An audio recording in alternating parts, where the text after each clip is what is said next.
Hello BookTube, welcome back to Waiting Moose. My name is Erin and today I'm going to be doing the I Dare You book tag.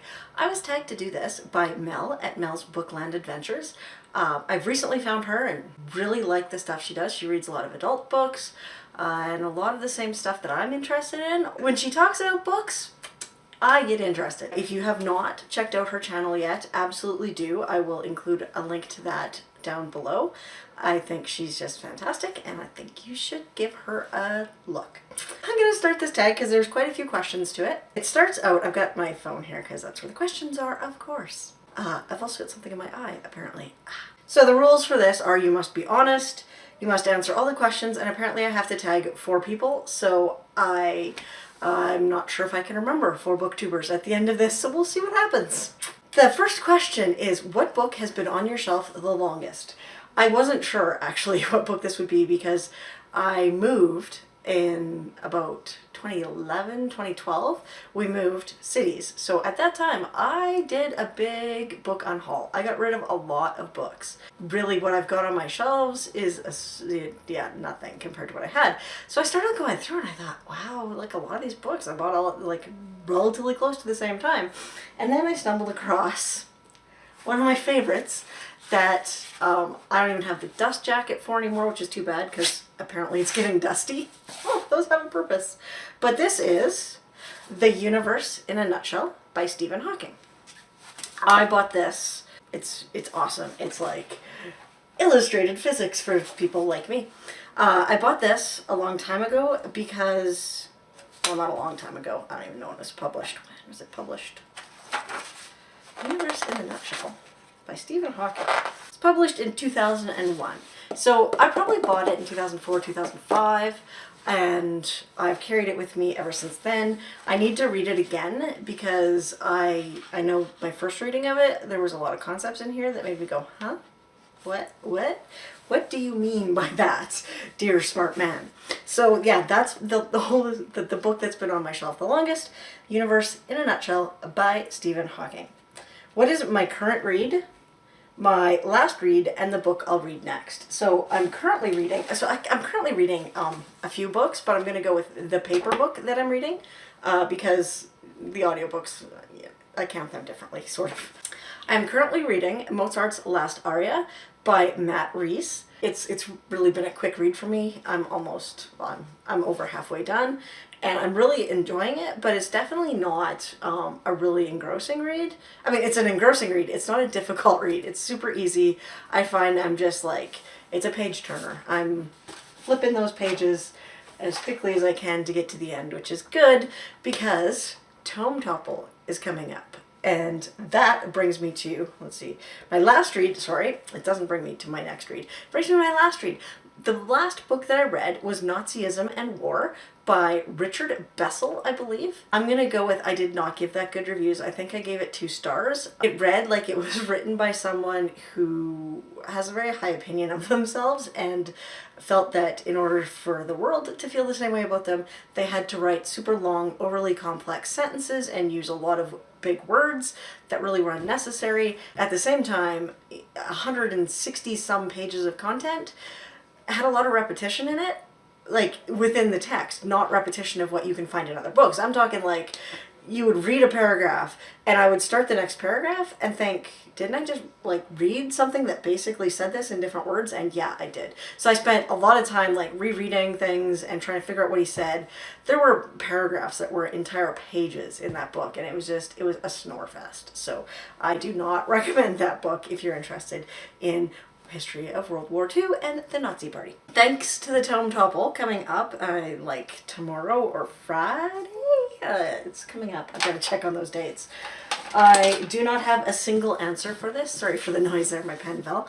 I have 2 books currently stacked here that I'm going to be reading, or I'm hoping to read for the Tome Topple, and I'm not really sure which one's going to get picked yet to read first, but it's probably going to be this first one because the other one I own and this one's from the library. That said, hello controversy. If you are of a certain age and were paying attention to the book world back in the late 80s, you will have heard of this book. This book dwarfs any controversy really about any book since.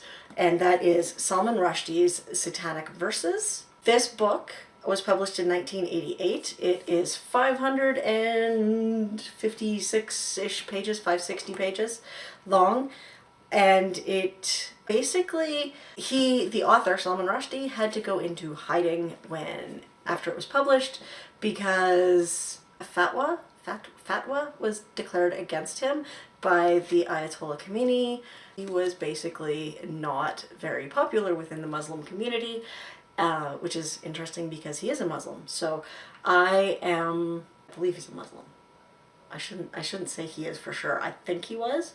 But yeah, so I'm going to be reading this. It is a winner of many awards. It was banned in several countries. So although reading the blurb on it, I guess I could tell you what it's about, can't I? Other than it's controversial. So this book is one of the most controversial and acclaimed novels ever written. The Satanic Verses is Salman Rushdie's best known and most galvanizing book. Set in a modern world filled with both mayhem and miracles, the story begins with a bang, the terrorist bombing of a London-bound jet in mid-flight. Two Indian actors of opposing sensibilities fall to earth, transformed into living symbols of what is angelic and evil. This is just the initial act in a magnificent odyssey that seamlessly merges the actual with the imagined, a book whose importance is eclipsed only by its quality. The Satanic Verses is a key work of our times. So, yeah. I believe it won the Booker Prize, and it's also been selected twice as like one of the best books that's ever won the Booker Prize, which is a pretty big achievement. Yeah, that's probably going to be the next book I read, so I won't even get into the other book that I was going to tell you about because this is a long tag and you don't need me to babble on. What book did everyone like but you hated? Ooh, there's a lot for this. I'm going to go with anything past book 3 in the Throne of Glass series, and looking back I probably shouldn't have liked the Throne of Glass series, but hey, stuff happens. I've never read Twilight. I hated 50 Shades of Grey. Got 150 pages in and went, oh my god, I can't believe people actually believe this is amazing literature, and quit reading it. Not that I would fault anyone for reading it, because you know what? We all have different tastes. Yeah, I could go on, but those are really the two big ones that I can think of right now. What book do you keep telling yourself you'll read, but you probably won't? I don't have a book like that. For a while, I actually thought it was this one, Kate Moss's Citadel. It is the third book in her Languedoc series, and they're all big honkin' bricks of books. And I read the first two, and I honestly thought that I would probably never get around to this one. And here it is. I bought it in February because it was on sale, and then I discovered it was about World War II. And I think it was World War II. Yeah, 1942. Carcassonne. So, sorry, I should talk at the camera. Alright, my books are falling everywhere. I'm actually, that was one of the books that I think I always told myself I would read. I didn't think I would, but now I'm going to. I don't know of any others off the top of my head. I mean, if you look at my TBR on Goodreads, it's like 1,800 books. I'm pretty sure I'm not going to get through all of those books. I'm pretty sure that's quite impossible for me to accomplish. So there's that. What book are you saving for retirement? All of those books that I don't get read before retirement. Maybe I'll manage to find some way to speed read my way through them before I die. Probably not, because I'm continually adding new books because people keep writing books. I don't know why. Last page, read it first or wait till the end. I accidentally read the last page, the first line of the last page of the Satanic Verses, and it was actually quite a big moment. So I was kind of upset. All I was doing was trying to find out how many pages were in it, because I was talking to my husband, and I'm like, how many pages in this sucker? It's huge. And it's 560. And right under 560, there was a line that drew my eye because it was, anyway. That said, I do not typically read the last page first, and that kind of spoils the book for me. So yeah, it's not something I seek out to do. Acknowledgement, waste of paper and ink, or interesting aside, it depends on the author for me. There's a lot of authors that I read a lot of. I like reading that. I like knowing about who's helped them on their journey to become authors, and how many, it takes a village to write a book, apparently, in some cases, but it also gives you a bit of a history of that author and the people around them. And I don't think it's a waste of paper. I think it's a really great idea, and it's a great way for this author to acknowledge those people who have had to put up with their writing a book for however long it took them to write it. Which book character would I switch places with? It's a tough call. I wish I had an easy answer on this one. I don't. I mean, there's a part of me that would love to be Thursday Next in Jasper Ford's Thursday Next series, because she's a literary detective, so she travels through books, and yeah, which is really cool. But she knows all this literature stuff, and then she travels through books and meets all the characters from the books. I think that's really interesting. It's a really cool concept, but at the same time, do I really want, like, that would be kind of cool, actually. Oh, you know what would be fun to be? The librarian in the Discworld. You have a book that reminds you of something specific in your life, and I do. It's a little, well, this one, Universe in a Nutshell, does, absolutely. So I got up to get this book. This book is called Prairie Trails and Gopher Tales, and it's a homestead boy's memories of growing up on the Canadian prairie. This man that wrote this book, I think it's self-published, he grew up very near where I grew up. So this book, every time I look at it, also it's, my grandmother signed her name on the front cover. So this book is going to stay with me for a very long time. But yeah, this book absolutely reminds me of my family, it reminds me of my grandparents, and it reminds me of where I came from. So that's that. Good old Saskatchewan farm boy book. I'm a book that I acquired in an interesting way. I don't have it with me. I have a book and it's sci-fi. I read it earlier this year and it's called In the Cube. And I acquired that at a random gas station on the way to Vancouver or Kelowna. I can't remember which. But on the way from Calgary, I think I was on the way from Calgary, either Calgary or Edmonton. We were going out to the west coast, out west through the mountains, and there's two towns, and one's Dead Man's Flats, and one's Three Valley Gap, and I don't remember exactly which gas station, which town had the gas station where we went in, and they had like a rack of used books that you could buy, and this book was like $2.50 or $2. It was a ridiculously cheap book, and it's this cheesy sci-fi from the 80s or 90s, and it was like, okay, I need to have that. Have I given a book away for a special reason to a special person? No. I tend to give books to my friends sometimes, but most of the time I find I don't share the same taste in books as they have. Which book has been with you the most places?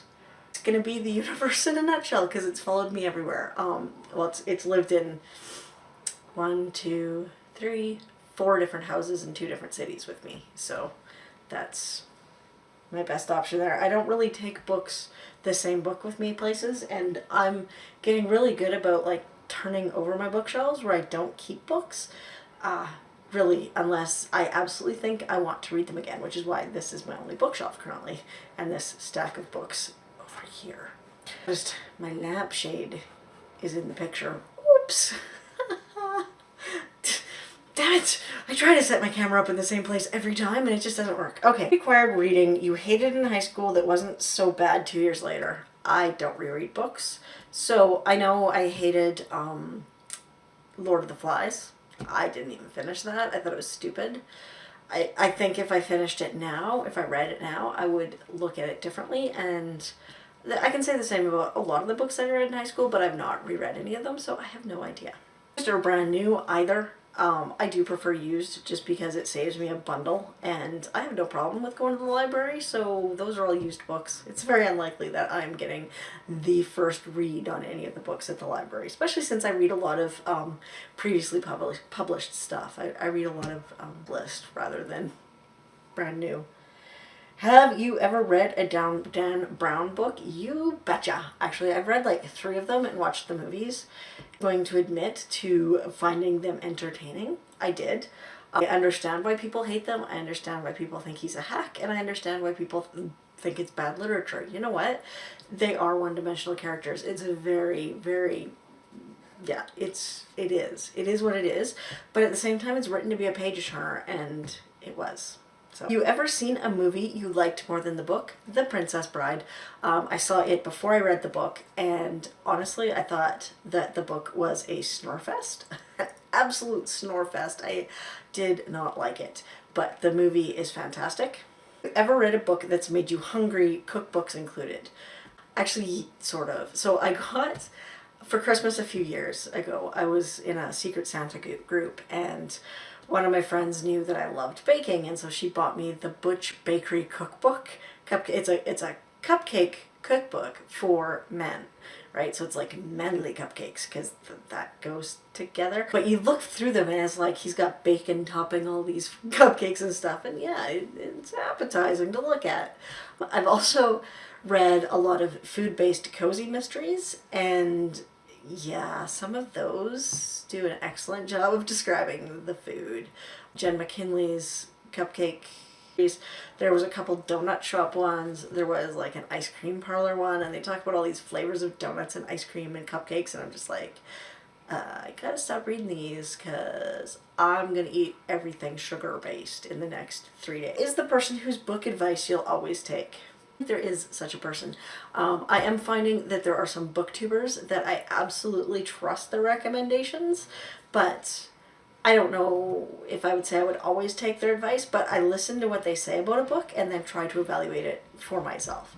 Because, you know, I like Simon at Savage Reads, but that doesn't mean I'm going to like everything that he likes. So I listen to what he says about the books and what the story's about to get an idea of whether or not it's for me. And he does such a great job of talking about the books and explaining what they're about that it helps me choose what I want to read. Big Haired Bookworm.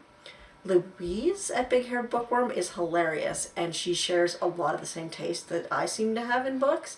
So I find when I watch her channel, I'm like, ooh, that book, oh, that author, oh yeah, I forgot about that. So, you know, I'm finding more and more booktubers that share my taste, and it's exciting because I've got all kinds of evil.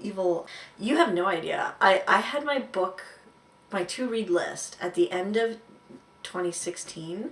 I got my to-read list down to 1,700 books from like over 3,000, like 3,400. So I cut it in half, and it's already back up over like 1,800. It's at 1,860 already, and I'm like, so I've added 160 books since the start of this year, thanks to you people on BookTube. I don't know if you're helping or not. That's all I have to say. And is there a book out of my comfort zone that you ended up loving? Actually, totally, The Universe in a Nutshell. That was completely out of my comfort zone. It was a lot of difficult concepts and stuff that I just was not ready to soak up in here. And I loved it. I did. I have to read it again, like I said. What other books? Oh, I know there's more, but I can't think of them. So now I need to tag 4 people. And I don't know who's done this tag because I've been really busy for the last month and I know everybody's been doing it. So I'm going to tag, I think it's Jen at Remembered Reads has not done it. So I tag Jen at Remembered Reads. I'm trying to remember who mailed it. Okay, Jen at Remembered Reads. I'm going to tag Lisa at Brand New Book Smell. Deer in the Headlights look. I'm going to tag Indian Insomniac, because I don't know if he likes book tags or not, but he gets to do this one. And I am going to tag, he probably has already been tagged because Steve Donahue, I think, did it, so he probably got tagged in that. Sorry about the beeping. And then finally, I am going to tag, had someone tip of my tongue and it's gone. Book Roast. Has Book Roast done this? If you haven't done this, I tag you. But I think she has done it, so I'm going to skip. I'm going to add one more. I'm going to go for a 5th person. And I'm going to go with Sabrina Cox. Sabrina Cox. So those are the 5 people that I'm tagging for this. Yeah, I can't wait to see your video on it. Once again, I am Erin. This is Waiting Moose, and I thank you so much for watching. I will see you again. Bye.